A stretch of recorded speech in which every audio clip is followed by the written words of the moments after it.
السلام عليكم ورحمة الله تعالى وبركاته. الحمد لله عدد خلقه ورضا نفسه وزنة عرشه ومداد كلماته، ونصلي ونسلم على سيدنا محمد الفاتح لما أغلق والخاتم لما سبق، ناصر الحق بالحق والهادي إلى صراطك المستقيم، وعلى آل بيته الطاهرين المطهرين، وعلى أصحابه الغر الميامين، وعن الصحابة والتابعين ومن تبعهم بإحسان إلى يوم الدين، وعن يعمنا هذا الخير الجزيل في هذه الليلة المباركة. Habib Hashim memulai daripada ceramahnya setelah mengucapkan salam. Beliau mengucapkan pujian syukur kepada Allah Subhanahu wa taala sebilangan adat makhluknya Allah Subhanahu wa taala, baik itu kursi, baik itu yang semua yang telah diciptakan Allah Subhanahu wa taala. Dan beliau mengucapkan salawat juga dan salam kepada Nabi Muhammad sallallahu alaihi wasallam dan segala pengikut Nabi Muhammad sallallahu alaihi wasallam, para sahabatnya dan semua yang mengikut jejak langkahnya Nabi Muhammad sampai hari kiamat. Falhamdulillah alladzi jama'ana بالفرح بمحمد صلى الله عليه وسلم والتشريف والتوقير والتبجيل والتعظيم لهذا النبي الكريم. Dan beliau mengatakan alhamdulillah segala puji bagi Allah Subhanahu wa taala yang mana telah mengumpulkan kita dengan kebahagiaan, kebanggaan, memuliakan, membanggakan Nabi kita Muhammad sallallahu alaihi wasallam. Wa nahmaduhu subhanahu wa ta'ala an ja'alana min atba'ihi wa min ahbabihi وممن تلهج ألسنتنا بالذكر وبالصلاة عليه آناء الليل وأطراف النهار. Dan semoga Allah Subhanahu wa taala menjadikan kita sebagai pengikut setianya Nabi Muhammad, pecintanya Nabi Muhammad, dan orang-orang yang mana lisannya selalu basah untuk mengingat Nabi kita Muhammad sallallahu alaihi wasallam. فلو تعلمون عظمة مثل هذه المجالس لأتيتم لها ولو حبوا ولو كنتم حتى في مسافات بعيدة ولو كان أحدكم مريضا، لأنها مجالس خاصة يختار الله سبحانه وتعالى فيها من يشاء. Dan seandainya kalian mengetahui berapa harga nilai daripada majlis seperti ini, maka kalian akan mendatanginya walaupun dalam keadaan merangkak, dan walaupun kalian dalam keadaan sakit, dan walaupun kalian berjauhan jaraknya dengan ini majlis, akan mendatangi kepada ini majlis. Karena apa? Karena begitu mahal dan nilainya yang begitu tinggi di sisi Allah Subhanahu wa taala. وعند المحبين إذا هل هلال ربيع الأول ذكروا حبيبهم محمد فلهجت ألسنتهم شوقا إليه حتى يكونون قريبين منه في ذلك اليوم الصعب. Dan orang-orang yang mencintai Nabi Muhammad SAW tatkala masuk kepada bulan Rabiul Awal atau hari bulan dilahirkan Nabi Muhammad SAW, maka otomatis hatinya, lisannya akan mengingat Nabi kita Muhammad SAW. بولادته عرفنا عظمة هذه المجالس، وبولادته عرفنا عظمة الصلاة، وبولادته عرفنا عظمة الصيام، وعرفنا كل العبادات. Berkat kelahiran 1014 abad yang lalu, maka ketika kelahiran Nabi Muhammad SAW, berkat kelahiran tersebut kita mengerti akan nilai akan puasa, nilai akan sholat, nilai akan Islam, nilai akan semua yang diajarkan kepada Nabi Muhammad dari Nabi Muhammad SAW. بولادته عرفنا ناكل الحلال ونتجنب الحرام.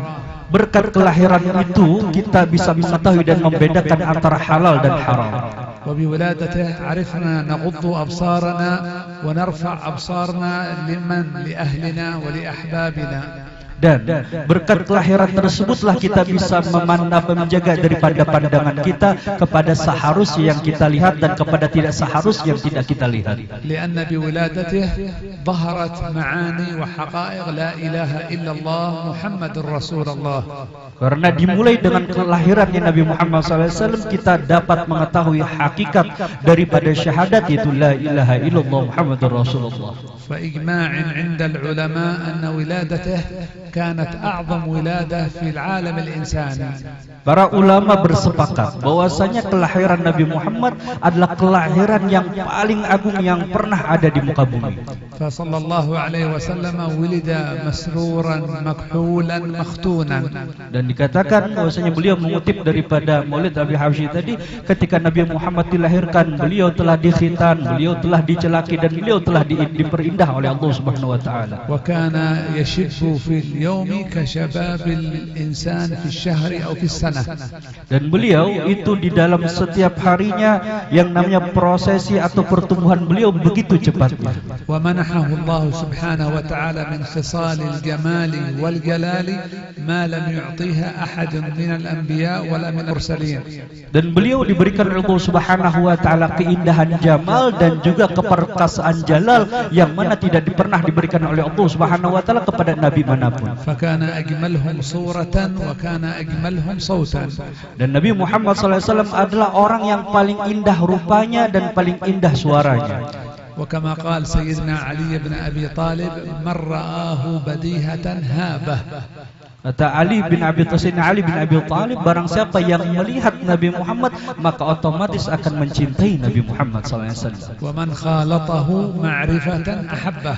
Dan barang siapa yang mana duduk bersama Nabi Muhammad SAW akan bertambah juga kecintaan kepada Nabi Muhammad SAW. فأحبه الصحابة أكثر من أنفسهم وأكثر من أولادهم. Maka para sahabat mencintai Nabi Muhammad SAW lebih kepada cinta kepada dirinya sendiri dan kepada keluarganya sendiri. حتى إن بعضهم إذا رجع من المسجد رأى أنه وقتا طويلا فقد يصاب بالمرض فقدا وشوقا لرسول الله صلى الله عليه وسلم. Maka diceritakan para sahabat tatkala berpisah dengan Nabi Muhammad setelah keluar daripada masjid, maka ketika berada di rumah merasa waktu ini sangat panjang. Kenapa? Karena tidak melihat Nabi Muhammad SAW. Bahkan dari mereka merasakan sakit yang begitu luar biasa. Kenapa? Karena tidak memandang kepada Nabi Muhammad SAW. ولقد مثل ذلك سيدنا ثوبان الذي أصيب بالمرض والضعف والهزل بسبب الفراق البسيط بين الصلوات عندما كان يفارق رسول الله صلى الله عليه وسلم. Dan ini dicontohkan oleh salah satu sahabat yang bernama Thauban. Thauban ini diceritakan bahwasanya ketika berpisah dengan Nabi Muhammad mungkin waktunya hanya sebentar saja. Namun dengan perpisahan yang sebentar itu Thauban merasakan sakit yang luar biasa. Kenapa? Karena perpisahan yang hanya sebentar. وكان سيدنا ثوبان يقول هذه الدنيا صغيرة وقصيرة لكن في الآخرة لن أكون بجانب جوار حبيبي محمد صلى الله عليه وسلم. Kata beliau, kata Thauban, ini dunia hanyalah dunia yang kecil, dunia yang pendek waktunya. Bagaimana nanti di akhirat bisa bersama dengan Nabi Muhammad SAW. فلما سأله النبي عما حصل له قال فقدك يا رسول الله هو الذي أمرضني. Maka Nabi Muhammad menanyakan kepada Thauban, apa yang mendapatimu wahai Thauban dengan segala sakitmu, dengan segala yang apa yang menimpamu? Maka kata Thauban, ya Rasulullah, ini semua karena aku berjauhan denganmu wahai Rasulullah SAW. وقال له إذا دخلت أنا الجنة فلن أكون قريبا منك كذلك أنت تكون مع الأنبياء والمرسلين فلن أراك فهذا الذي أصابني بالمرض. Dan ketika walaupun aku masuk surga wahai Rasulullah, tentulah makam dan derajatmu lebih tinggi daripada aku dan engkau bersama para nabi. Bagaimana aku bisa membersamaimu ketika aku seandainya pun masuk surga? وكان صادقا فيما يقول بكل أقواله وبكل أفعاله. Nabi Muhammad itu jujur dari setiap perkataannya dan perbuatannya. فأنزل الله سبحانه وتعالى سيدنا جبريل بقرآن يتلى إلى يوم القيامة لكل المحبين. Maka Allah Subhanahu wa taala menurunkan suatu ayat atas peristiwa ini, dan juga ayat ini turun untuk para pecinta yang mana kecintaannya dipersembahkan kepada Nabi Muhammad SAW. ومن يطع الله والرسول فأولئك مع الذين أنعم الله عليهم من النبيين والصديقين والشهداء والصالحين. Maka dalam ayat tersebut dinyatakan bahwasanya barang siapa yang taat kepada Allah, yang taat kepada Rasulullah, maka mereka akan digolongkan bersama orang-orang yang telah diberi nikmat oleh Allah Subhanahu wa taala dari kalangan siapa? Dari kalangan nabi, kalangan siddiq, kalangan syuhada dan kalangan orang-orang yang saleh. Qala Allah Subhanahu wa taala wa hasuna ulaika rafiqa. Ay ni'matul jannah hiya mujawarat an-nabi sallallahu alaihi wasallam. Dan ditutup oleh Allah Subhanahu wa taala dengan kata-kata, dan merekalah yang paling baik pertemanan dengan mereka, yaitu barang siapa yang taat kepada Allah, taat kepada Rasul, maka bersama orang yang terbaik untuk dijadikan teman. Walidzalik qalu as-salihuna min ahlikum wa min ajdadikum la hayah illa hayatal muhibbin. Maka dikatakan oleh para ulama, tidak ada kehidupan kecuali kehidupan para pecinta. وإذا كنت بدون محبة كنت بدون مشاعر وبدون أحاسيس حتى في عباداتك. Maka dikatakan orang yang hidupnya tanpa ada rasa cinta, maka hidupnya akan kosong dan hampa, bahkan meskipun di dalam ibadah. حتى في صلاتك ينبغي أن تجعل قبلتك الحسية الكعبة المشرفة وقبلتك الروحية محمد صلى الله عليه وسلم. Maka dikatakan bahwasanya seorang yang sholat harusnya mempunyai rasa dan citra rasa. Yang namanya dia menghadap kiblat secara zahir, namun hatinya menghadap kepada Nabi Muhammad SAW. لأنه قال لنا صلوا كما رأيتموني أصلي أن تشخص رسول الله أمامك وتصلي مثل صلاته. Sesuai dengan sabdanya Nabi Muhammad SAW, sholatlah kalian sebagaimana kalian melihat aku sholat, yaitu dengan kita menggambarkan, menghadirkan sosok Nabi Muhammad di depan kita. وقس على ذلك في كل العبادات أن تصوم مثل صيامه وتحج مثل حجه وتزكي زكاته وتعيش كل عباداتك محمديا. Maka ini dikiaskanlah, digambarkanlah kepada ibadah-ibadahmu yang lain. Maka puasalah kamu seperti puasanya Nabi Muhammad, maka zakatlah kamu seperti zakat Nabi Muhammad, maka beribadahlah seperti ibadahnya Nabi Muhammad SAW, sehingga ibadahmu adalah ibadah Muhammadiyah. ولذلك مشايخنا في حضرموت يريدوننا دائما أن نكثر من الصلاة عليه وقراءة شمائله وخصائصه في هذا الشهر المبارك. Maka kata beliau, kami punya adat istiadat di Hadramut sana oleh guru-guru kami, yaitu ketika masuk bulan Rabiul Awal untuk memperbanyak salawat, memperbanyak membaca sejarah biografi Nabi Muhammad SAW untuk terkhusus di bulan ini. حتى كانت المرأة تربي ولدها الصغير على ذلك، على كثرة الصلاة عليه حتى تتشخص صورة النبي في حياة ذلك الولد الصغير. Bahkan di Hadramut sana, ibu-ibu perempuan mengajarkan dan mengkhususkan di bulan ini kepada anak-anak mereka untuk memperbanyak salawat dan memperbanyak sejarah biografi Nabi Muhammad agar anak tersebut terdidik dan tumbuh dengan figur Nabi Muhammad di depan mata mereka. وكانوا يطعمونهم الحلال ويرضعونهم بالحلال وتقول لن تكون رجلا حتى ترى النبي صلى الله عليه وسلم. Dan juga ini dibarengi dengan memakani dengan makanan yang halal, meminumi dengan minuman yang halal.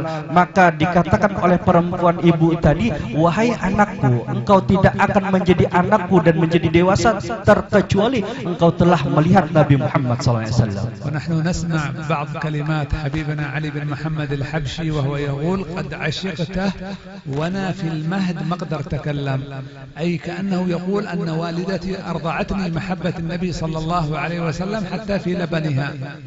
Maka kata beliau, ini ungkapan cinta dan tarbiyah cinta kepada anak ini diungkapkan oleh Habib Ali Habsyi dalam Maulid Simtud Durar, bahwasanya kata Habib Ali Habsyi, aku ketika kecil bukan hanya diajarkan bagaimana itu Nabi Muhammad SAW, bahkan air atau ASI yang aku minum itu mengandung kecintaan kepada Nabi Muhammad SAW. وهذه كرامة لكم واشكروا الله عليها أن أنعم الله عليكم بحضور مثل هذه المجالس فحافظوا عليها طيلة حياتكم.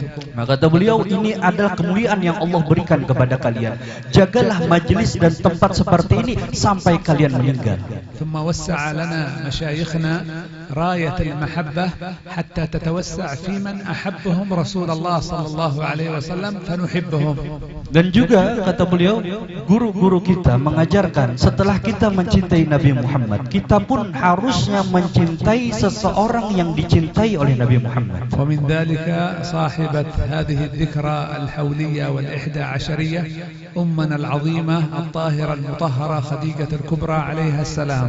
Dan ini figur ini adalah terdapat pada sosoknya, yaitu Sayyidah Khadijah yang mana mendapatkan kecintaannya Nabi Muhammad SAW. والتي قدمت للإسلام كل حياتها وأموالها وصارت نعم الزوجة ونعم الأم لهذا البيت النبوي. Maka jadilah Sayyidah Khadijah seorang figur perempuan yang mana telah menyumbangkan segala apa yang dia miliki, baik itu harta, nyawa, semua yang dia miliki untuknya Nabi Muhammad SAW. Maka jadilah perempuan terbaik, istri terbaik adalah Sayyidah Khadijah radhiyallahu taala anha. ولم يقرئ السلام الله سبحانه وتعالى أحد من أمة الإسلام من الصحابة إلى أن تقوم الساعة إلا السيدة خديجة. Maka dikatakan bahwasanya Allah Subhanahu wa taala tidak pernah mengucapkan salam kepada siapapun dari zaman sahabat sampai nanti di akhir zaman, terkecuali salam tersebut diucapkan atau disampaikan kepada Sayyidah Khadijah radhiyallahu anha. فنزل جبريل إلى الحبيب صلى الله عليه وسلم وقال له إن الله يقرئ خديجة السلام ويبشرها ببيت في الجنة. Maka salam ini disampaikan oleh oleh malaikat Jibril. Malaikat Jibril datang kepada Nabi Muhammad SAW untuk menyampaikan salam dari Allah Subhanahu wa taala, mengatakan bahwasanya Allah mengucapkan salam kepada Sayyidah Khadijah dan mengabarkan kabar gembira akan adanya surga teruntuk Sayyidah Khadijah. يبشرها ببيت في الجنة لأنها أقامت أعظم بيت في الوجود بيت محمد صلى الله عليه وسلم. Allah Subhanahu wa taala memberikan rumah di surga. Kenapa? Karena Sayyidah Khadijah membangun rumah atau menyediakan rumah teruntuk makhluk yang paling agung ketika di dunia, itu Nabi Muhammad SAW. فقدمت كل شيء لرسول الله صلى الله عليه وسلم، ضحت بكل أموالها فداء لحبيبها محمد صلى الله عليه وسلم. Dan memberikan segalanya untuk Nabi Muhammad SAW dan mengorbankan segalanya untuk Nabi Muhammad SAW. وكان يحبها حبا شديدا. Maka Nabi Muhammad wajarlah telah mencintai Sayyidah Khadijah begitu cintanya. ولم يتزوج عليها في حياتها أبدا. Bahkan Nabi Muhammad tidak pernah menikah tatkala masih mempunyai istri Sayyidah Khadijah. ورزقها الله سبحانه وتعالى منها الأولاد والبنات ولم يرزقها من غيرها. Dan Nabi Muhammad mendapatkan rezeki berupa anak dari laki-laki dan perempuan yang mana istri-istri lain tidak memberikan anak. كانت في الأيام الأولى الأيام الصعبة التي كان يرجم فيها رسول الله صلى الله عليه وسلم ولم يكن أحد يشهد أن لا إله إلا الله إلا خديجة عليها السلام. Di awal dakwahnya Nabi Muhammad SAW, keadaan yang sangat sulit, maka tidak ada yang masuk dan percaya kepada agamanya Nabi Muhammad melainkan Sayyidah Khadijah yang bersaksi akan kenabian Nabi Muhammad SAW. ولذلك اختارها الله سبحانه وتعالى لتكون من أعظم 4 النساء في العالم الإنساني كله. Maka jadilah Sayyidah Khadijah sebagai perempuan yang dipilih oleh Allah Subhanahu wa taala sebagai putri sejagat sealam semesta. فمن أمته صلى الله عليه وسلم السيدة خديجة وبنتها فاطمة الزهراء.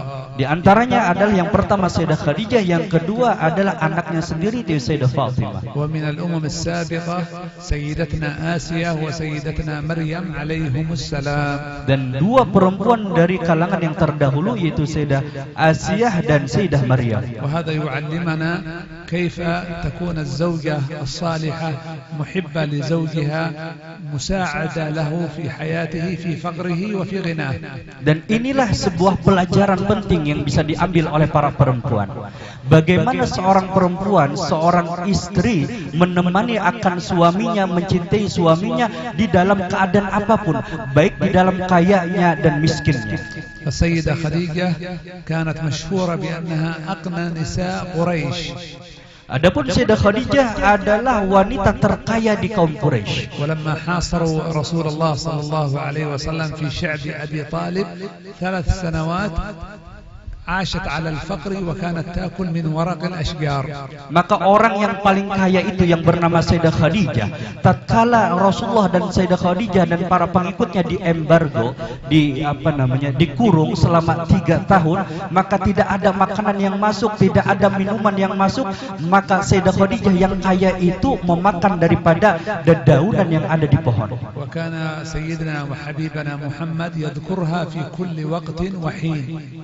Atas dasar kecintaan Nabi Muhammad SAW, Nabi Muhammad selalu mengenang Sayyidah Khadijah di setiap waktu, di setiap tempat. وعندما ماتت ومات عمه أبا طالب سمى ذلك العام بعام الحزن، فكان نبينا حزينا طيلة العام على فقد زوجته الحبيبة خديجة. Bahkan di tahun kematiannya Sayyidah Khadijah dan juga bertepatan dengan meninggalnya pamannya yaitu Abu Talib, maka pada tahun tersebut dinamakan akan tahun kesedihan. Kenapa? Karena pada tahun tersebut Nabi Muhammad dikatakan banyak menangis akan perpisahannya dengan Sayyidah Khadijah. وكانت من عظمتها أنها كانت قدت أولادها وبناتها بالمحبة وبالعلم وبالأخلاق. Dan Sayyidah Khadijah juga unggul karena mendidik anak-anaknya dengan kecintaan, dengan akhlak, dengan budi pekerti yang luhur. ولو لم تخلف لنا إلا السيدة فاطمة الزهراء لكفى سيدة نساء العالمين. Kalau seandainya menjadi contoh kita Sayyidah Fatimah sudah cukup. نعم. ولذلك هذه المحبة التي سمعتموها وتحضرون درس شيخكم بارك الله فيه ينبغي أن نحققها في بيوتنا حتى يفرح بنا رسول الله صلى الله عليه وسلم. Maka apapun pelajaran yang kalian ambil pada tempat ini seharusnya kalian praktekkan di rumah-rumah kalian untuk dapat membahagiakan Nabi Muhammad SAW. لأن سعادة الإنسان يجدها في بيته، من لم يجد السعادة في بيته فليس معه سعادة. السعادة لا توجد في الأسواق ولا توجد في الوظائف. Dan kebahagiaan itu terdapat di dalam rumah-rumah kalian. Apabila kalian tidak dapat membangun kebahagiaan dari dalam rumah, maka kebahagiaan mana yang akan kalian dapat? Karena kebahagiaan tidak didapat di luar, di jalan dan juga di pasar, namun kebahagiaan tumbuh dan didapatkan di dalam rumah. ولذلك نجعل من شهر ربيع الأول إعادة علاقاتنا وصداقاتنا مع زوجاتنا ومع أولادنا ونعالج بعض الأخطاء التي عطلت بيوتنا وخربت بعض أولادنا. Dan di bulan Rabiul Awal ini seharusnya menjadi sebuah ajang untuk memperbaiki hubungan kita dengan keluarga kita, baik kepada istri, baik kepada anak. Adapun kesalahan, kekhilafan harusnya diperbaiki di bulan Rabiul Awal. فإذا أصاب الإنسان شيء من ظروف الحياة ومصاعب الحياة ينبغي أن يأوي إلى بيته وإلى زوجته لتكون هي مصدر السر، وكذلك الزوجة إذا أصابها شيء من مصائب الزمان فليكن زوجها كذلك هو القلب الحنون لها. Dan seharusnya di dalam rumah tangga tercipta rasa cinta. Apabila seorang suami mempunyai masalah, seharusnya istrilah yang menenangkan. Begitu juga sebaliknya. Apabila seorang istri mempunyai masalah atau kegundahan di dalam rumahnya, di luarnya, maka seharusnya seorang suamilah yang dapat menenangkannya. لأننا كلنا ينبغي أن نكون أخيار في هذه الحياة متميزين يحبنا رسول الله وخيريتنا لن نستمدها إلا من بيوتنا. Dan seharusnya kita menjadi orang-orang yang baik di segala sesi kehidupan kita. Dan kebaikan ini seharusnya dimulai dari rumah kita. قال رسول الله خيركم لأهله وأنا خيركم لأهلي. Sesuai dengan sabdanya Nabi Muhammad SAW, bahwasanya Nabi Muhammad bersabda, orang yang terbaik di antara kalian adalah orang yang paling baik dengan keluarganya, dan aku, kata Nabi Muhammad, adalah orang yang paling baik dengan keluargaku sendiri.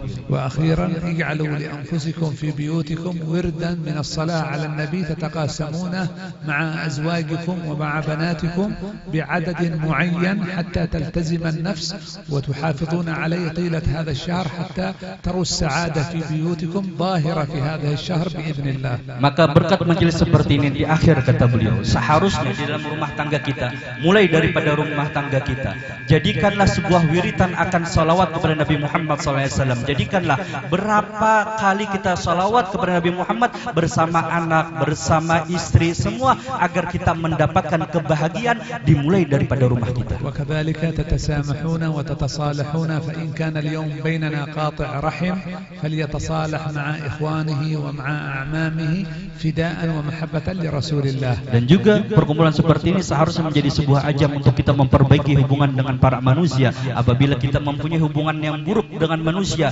semisal memotong silaturahmi, tidak teguran dengan orang lain, maka ampunkanlah. Apabila ada yang bersalah kepada kita, maka marilah sambung dan maafkan kesalahan orang lain. وإذا كان خصام اليوم بين زوج وزوجته يتصالحون في هذه الليلة محبة لرسول الله صلى الله عليه وسلم. Apabila Anda mempunyai permusuhan atau cekcok antara suami istri, maka berkat bulan Rabiul Awal mudah-mudahan diangkat segala permusuhannya dan juga menjadikan hubungannya lebih baik dari sebelumnya. وكذلك إن وجدنا أخطاء في أولادنا وبناتنا فلنحتضنهم ونعيدهم إلى بيوتهم فداء لحبيبنا محمد صلى الله عليه وسلم. Dan juga apabila kita mempunyai rasa kejengkelan terhadap anak kita, maka datangilah ia, peluklah ia dengan rasa cinta sebagai bukti cinta kita kepada Nabi Muhammad SAW. ثم يعم هذا الخير فيما بيننا كجيران وكأرحام وكأهل فنكون كالجسد الواحد كما قال رسول الله صلى الله عليه وسلم. Sebagaimana orang yang hadir di dalam majelis ini, ada yang kecil, ada yang tua, ada yang besar, ada yang sudah berumur, dan ini semua disifatkan oleh Nabi Muhammad SAW sebagai satu jasad yang utuh, yaitu orang muslim. وأسأل الله سبحانه وتعالى أن يبارك في صاحب هذا البيت وفي أسرته وفي أولاده وبناته ويعم هذا الخير علينا جميعا وعلى ذرارينا بإذن الله.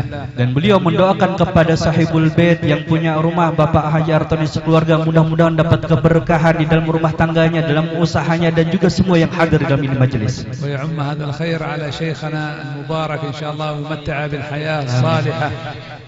آمين. ويبارك له إن شاء الله في زوجة صالحة.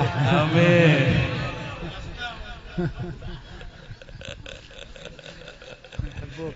ما شاء الله. الله يسلمك.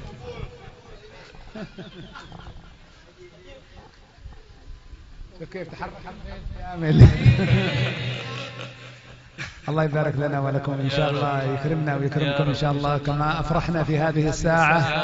يجعل أعمارنا القادمة كلها أعمار خير وفرح وسعادة إن شاء الله. يشفي مرضانا ويعافي مبتلانا ويحفظ بناتنا ويزوجهن الأزواج الصالحين ويختم أعمالنا بلا إله إلا الله محمد رسول الله في خير ولطف وعافية. وإلى حضرة النبي الفاتحة.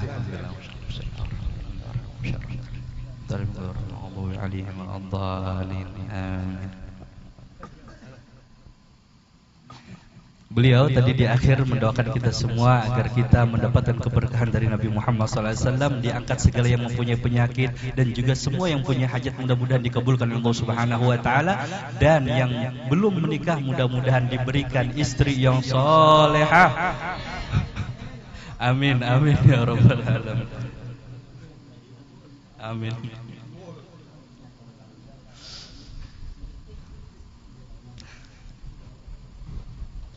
Taqabbalallahu minkum